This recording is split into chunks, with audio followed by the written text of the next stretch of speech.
Mtu wa Mungu, Bwana Yesu asifiwe sana na kusalimu kwa jina la Yesu. Bado uko nami Felix Setiunji na hii ni sehemu ya mwisho ya somo letu, sehemu ya 10 ya somo letu la uwekezaji kwa mtazamo wa kifalme. Namshukuru Mungu kwa neema yake na kibali na uwezesho wa nguvu za Roho wake Mtakatifu ambaye amenifanikisha mpaka kufikia hatua hii. Mungu akubariki sana wewe ambaye umekuwa ukiendelea kufuatilia mpaka wakati huu, na mkuombea Mungu akufanikishe kwenye mambo yako yote. Sehemu hii hapa tunamtazama Yesu kama mfano wa uwekezaji wa milele, kama ambavyo tumetoka kuangalia somo la 9 kwamba uwekezaji wa milele. Hakuna mfano mkubwa wa uwekezaji kuliko Yesu Kristo katika dunia hii.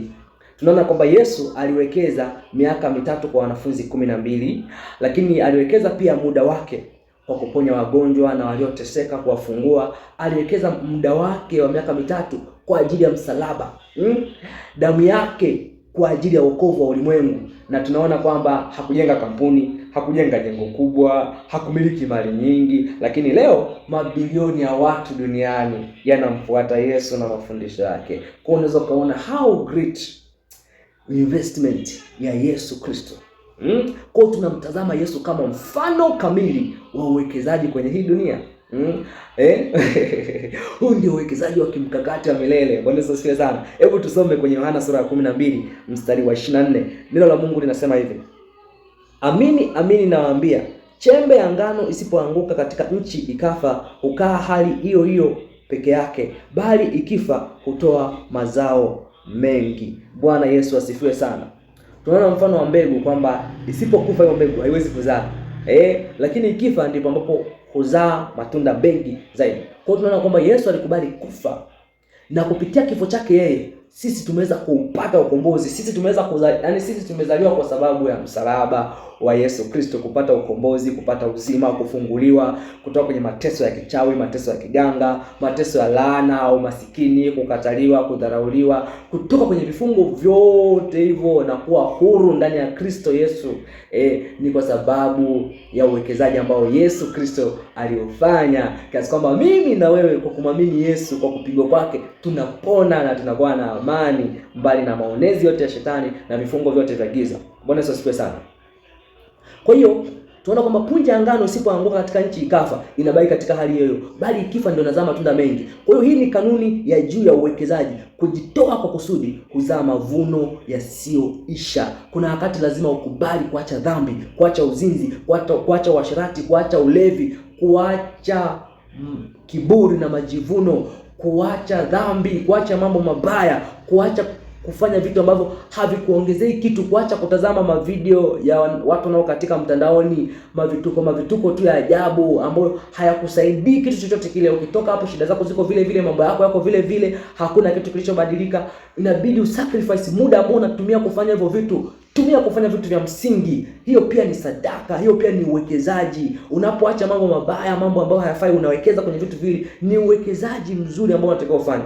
Kwa hiyo uhalisia wapo, mtu wa Mungu, unaweza kujenga biashara, unaweza kujenga familia, unaweza kujenga huduma. Bwana Yesu asifiwe sana.